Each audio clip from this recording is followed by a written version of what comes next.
Arithmetic sequence formula. If an arithmetic sequence A1, A2, A3, up to A and so forth has a common difference D, then A sub n equals A sub 1 plus, in parentheses, n minus 1, close your parentheses, times your common difference. So in few words, the nth term of an arithmetic sequence is equal to the first term plus n minus 1 times the common difference. Well, let's just restate that. Our formula, A sub n equals A sub 1 plus, and then in parentheses, n minus 1, close your parentheses, times, so we're multiplying by the common difference. So A sub n, A sub 1, n, and d. What do those terms mean in this case? So A sub n is the nth value, A sub 1 is the initial value, and n is the nth term number, and finally d is the common difference. So if you have an arithmetic sequence, you typically look for the common difference first. If you know the nth term, you can plug in the nth term number value, or the nth term, keep in mind number, n. A sub 1, once again, your initial value, and A sub n is the nth term number value, okay? So the nth number value.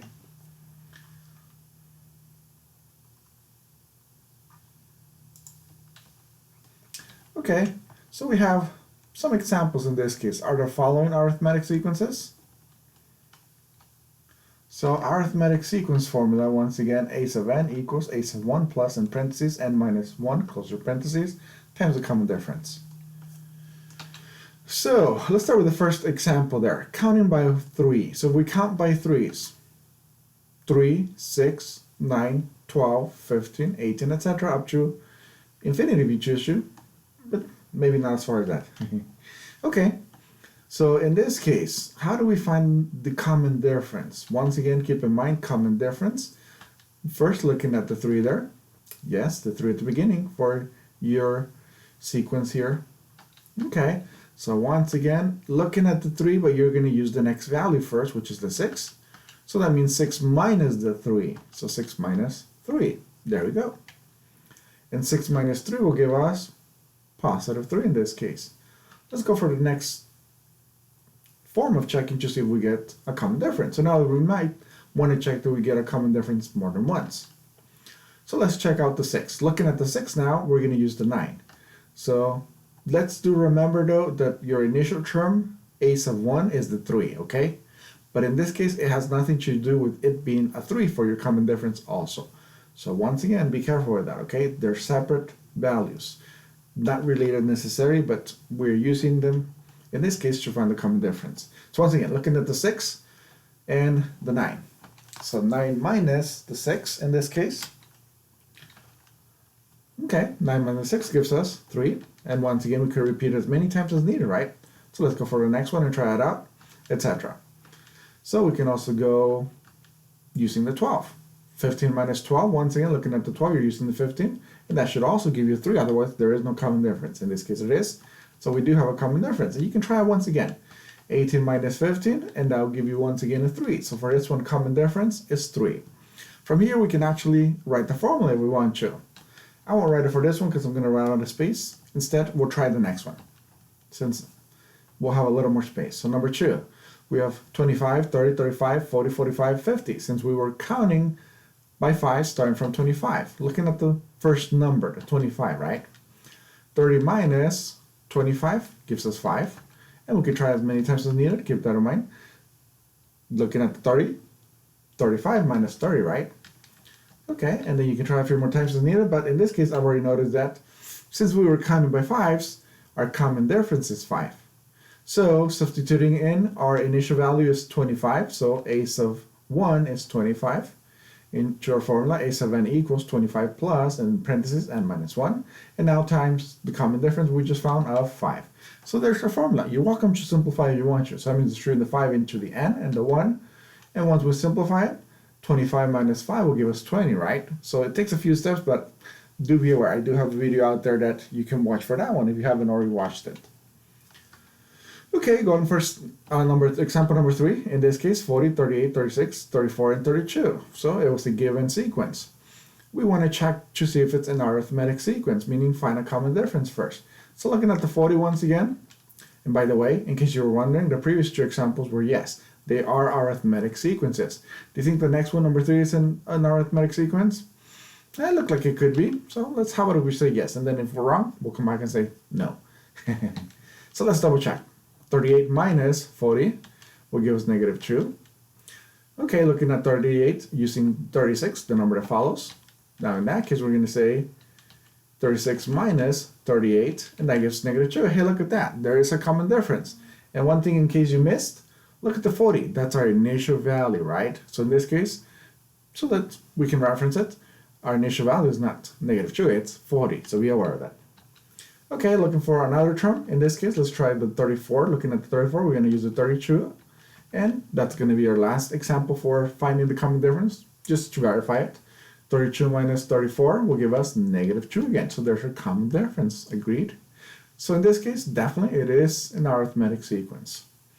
So number 4, find the term number of the last term. So do notice it starts with the 4. So watch out for that. 4, 10, 16, 22, 28, up to 14, 26. That's going to be the last term. So this is a finite sequence. It has a last term. So let's find the last term in this case. But let's remember that we must find a common difference first. So 10 minus 4, 6. Let's go for the next one. 16 minus 10, 6. Looks like we do have a common difference. Okay, so now we notice that we have a common difference. I'll get rid of that and assume that our common difference is 6. You're welcome to check a few more of those values if needed. You probably now have the hand of it. And let's just now go into our formula now. So arithmetic sequence formula at the top of our page there, right? Or in this case, image.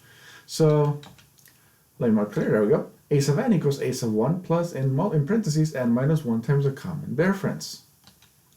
Okay, so there it is once again, and let's rewrite down below.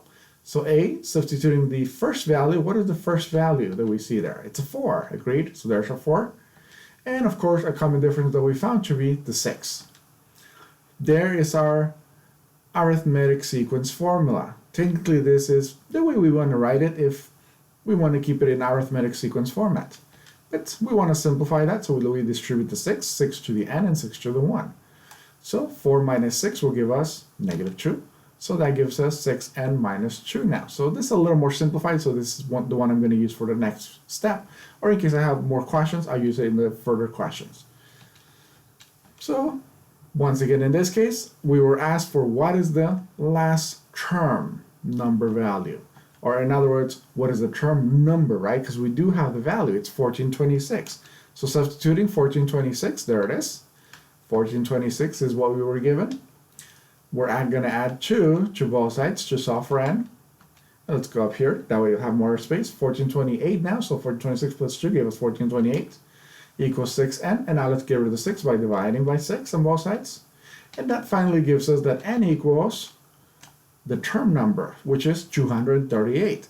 So in other words, if I kept counting, or in this case adding 6 to our terms, we would have to count 238 times. So imagine we have so far 4, 10, 16, 22, 28, etc. I would have to count 238 terms overall in order to get to 1,426. Agreed? Wouldn't that be fun, cutting up to that number? So let's make a quick connection. If f is a linear function of the form f of x equals mx plus b, then f1, f2, f3, up to, and so forth, infinity if you choose to, is an arithmetic sequence with common difference equal to the slope n. So in other words, we can convert it to a linear equation. So y equals mx plus b, right? And here it is. Just rewrote our previous equation down here. A sub n equals 6n minus 2. Notice that our slope, in this case, is 6. Interesting, huh? It becomes a linear equation, even though we call it, an arithmetic sequence format. Okay, so remember we had another problem in the previous view, right? There we go, we had number 5 left. So let's try to find number 5. Agreed?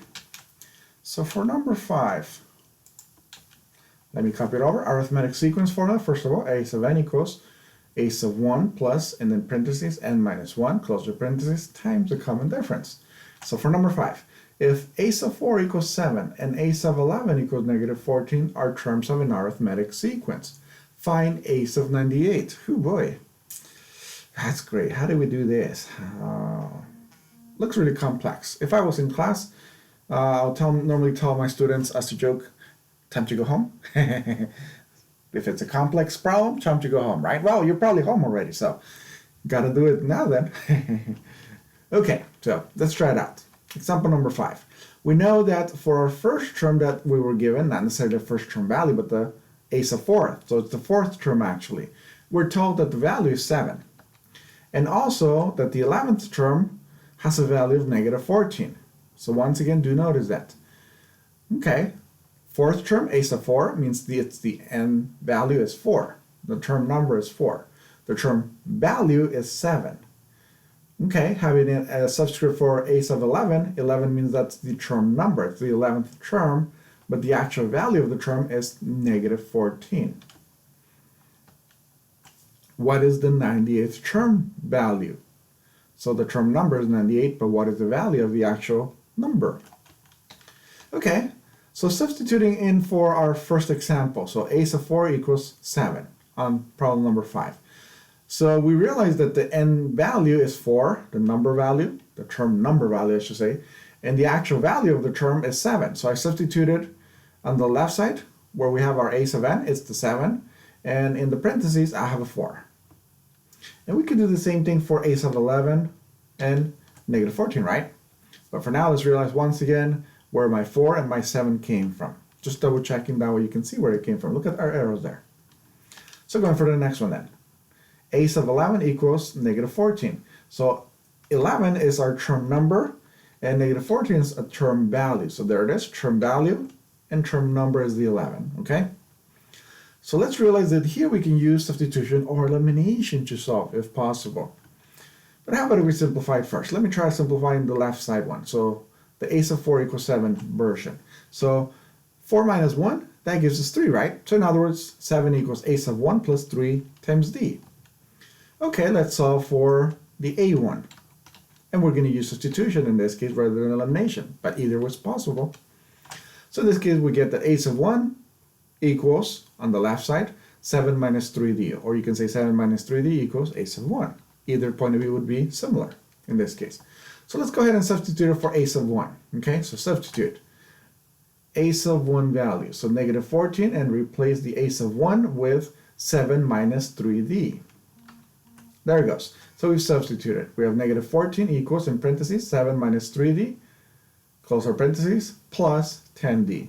So now in reality I don't need the parentheses. I just used it there so you can see where I substituted the a sub 1 expression.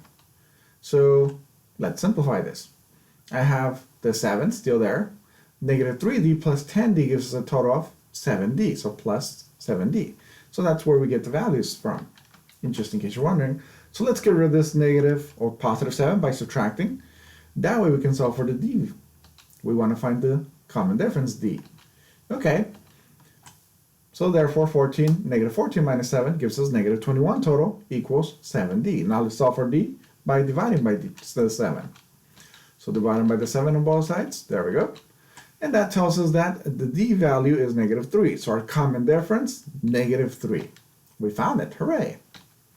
Let's substitute it back in there, right? Why not? Since we already have a 1 solved for. So substituting it in for the d value, be aware of that, substitution, there that goes. We have 7 minus 3 times negative 3. Negative times a negative is going to give us a positive. 3 times 3 gives us 9. So 7 plus 9, right, is the a value. 7 plus 9 gives us 16. So the first value, the initial value, is 16. Hey, sort of makes sense. If the fourth term is a 7 and the 11th term is negative 14, that means it's going down in value, right? So that means the previous or the first value had to be a higher value than the fourth term, right? Which it is. 16 is bigger than 7. So it sort of makes sense visualizing it. So now when we know the first term and the common difference, we might as well be able to substitute into our equation. Once again, this is the one that I have up above. A sub n equals our first term value, 16. And then we add, in parentheses, n minus 1, close the parentheses, and multiply by our common difference that we found of negative 3. Remember, use that parentheses, otherwise you're going to confuse it with a subtraction of 3. So I recommend you put parentheses to represent multiplication whenever the common difference is negative. And now that we have our final equation, you're welcome to simplify if needed. So simplifying it here, that's the next step. Distributing the negative 3. That gives us 16 minus 3n, and then negative times negative is a positive. 3 times 1 is 3, positive 3.